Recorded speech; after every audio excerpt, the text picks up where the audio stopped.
Indiana. A place people describe as calm, predictable, normal. But on June 3, 1996, the Indianapolis Police Department received a phone call that shattered that illusion forever. A single call that didn't open a fresh crime scene, but a graveyard hiding in plain sight for almost a decade. When detectives stepped onto the massive 18-acre property known as Fox Hollow Farm, they didn't know what they were walking into. The place looked like the American dream, a sprawling mansion, an indoor pool, a private forest stretching out behind it like a quiet green sea. Families had driven past it thousands of times, waving to the wealthy couple who lived inside, admiring the manicured lawns, imagining what their lives must be like. But behind those trees, under those leaves, beneath that beautiful house, death was everywhere, scattered like breadcrumbs, burned, broken, left to rot in silence, and the man who put them there was already gone. His name was Herbert Richard Baumeister. Husband, father, businessman, community man. The kind of guy who smiled at church and opened a thrift store with his wife. A man who could charm a stranger and fool a crowd. And at the same time, he was something else entirely. Something that even his wife, the woman who shared his home and his bed, never truly saw. Because Herb wasn't living a double life. He was living two separate realities. One was the respectable family man everyone admired. The other was the architect of one of the largest killing grounds in American history. And it all started long before Fox Hollow Farm. Herb Baumeister was born April 7th, 1947, into what looked like a normal, successful family in Indianapolis. His father was an anesthesiologist, the respectable, high-status kind of father you brag about at school. But behind the scenes, Herb wasn't a normal kid. Not even close. At 6 years old, he found a dead crow in the backyard. Most kids would cry or run to get a parent. Herb picked it up, held it, carried it around proudly like a prize, and placed it on his teacher's desk. No explanation. No emotion. Just fascination with death. Even back then, as Herb got older, his behavior grew darker. He became obsessed with roadkill, spending hours dissecting dead animals he dragged home like trophies. His mother later found animal parts hidden around the house, quiet little reminders that something was deeply wrong with her son. He urinated on a teacher's desk once, completely unprovoked. Doctors diagnosed him with schizophrenia, but his family, like many families of the 1950s, refused long-term treatment. The stigma was too strong.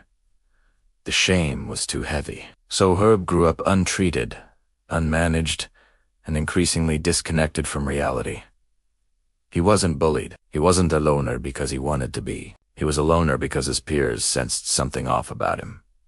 Something they couldn't name, but could feel. Herb smiled wrong.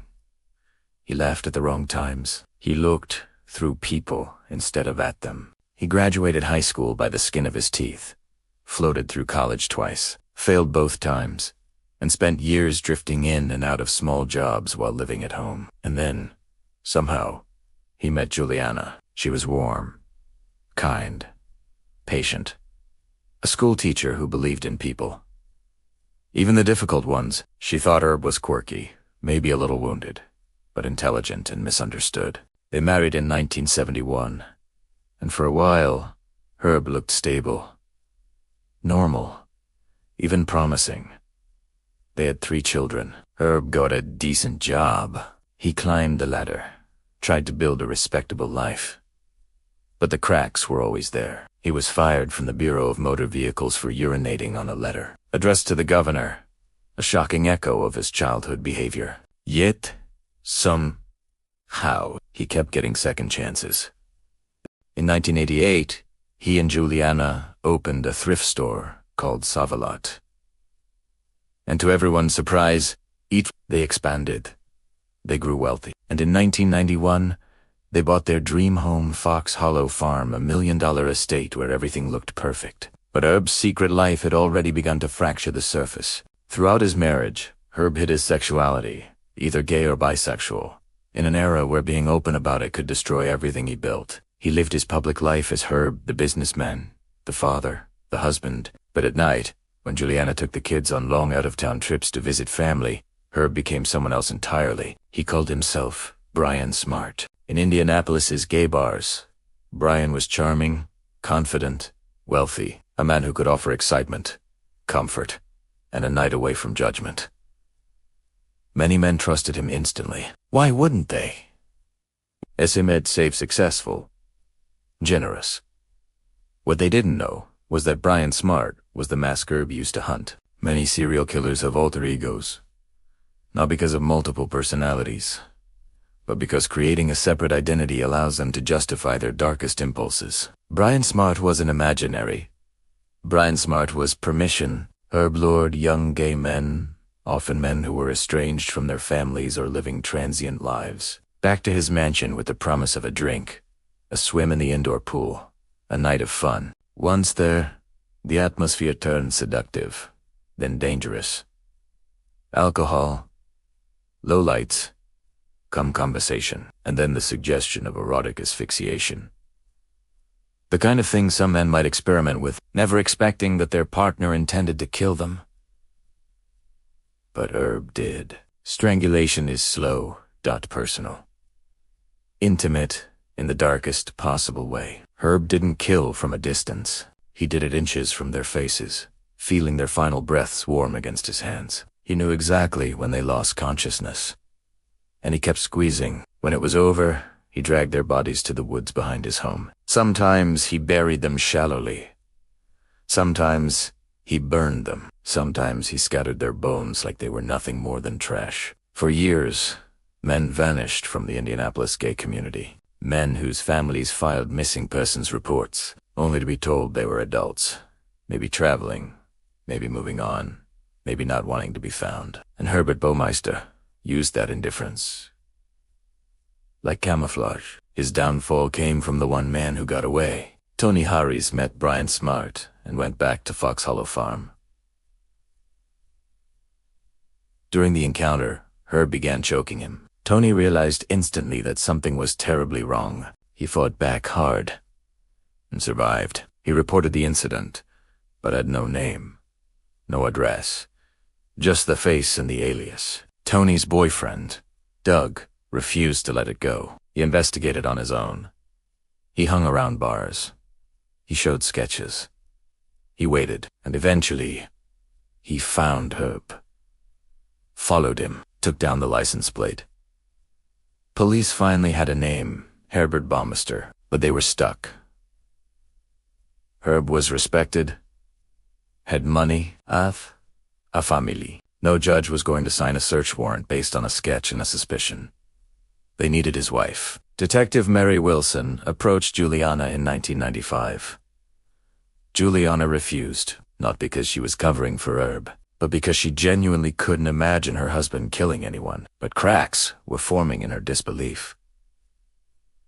Herb's behavior was different. He slept in the pool house, disappeared for days, burned large piles of trash in the woods, and once, she found a bone on the property. Herb said it was just an animal.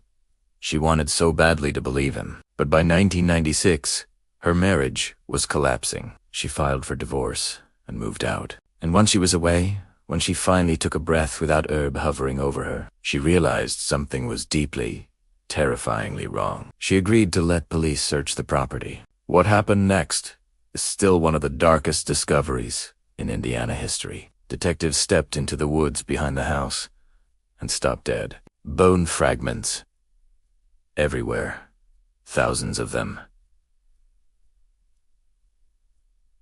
They kept finding more and more and more, mixed in with leaves, soil, roots, human bones. Dozens, then hundreds, then thousands. Over 5,000 fragments belonging to at least 11 men. A private graveyard spread across acres, built by a man who hosted cookouts in the same backyard. Some victims were identified through dental records. Others were too degraded, too damaged, too incomplete.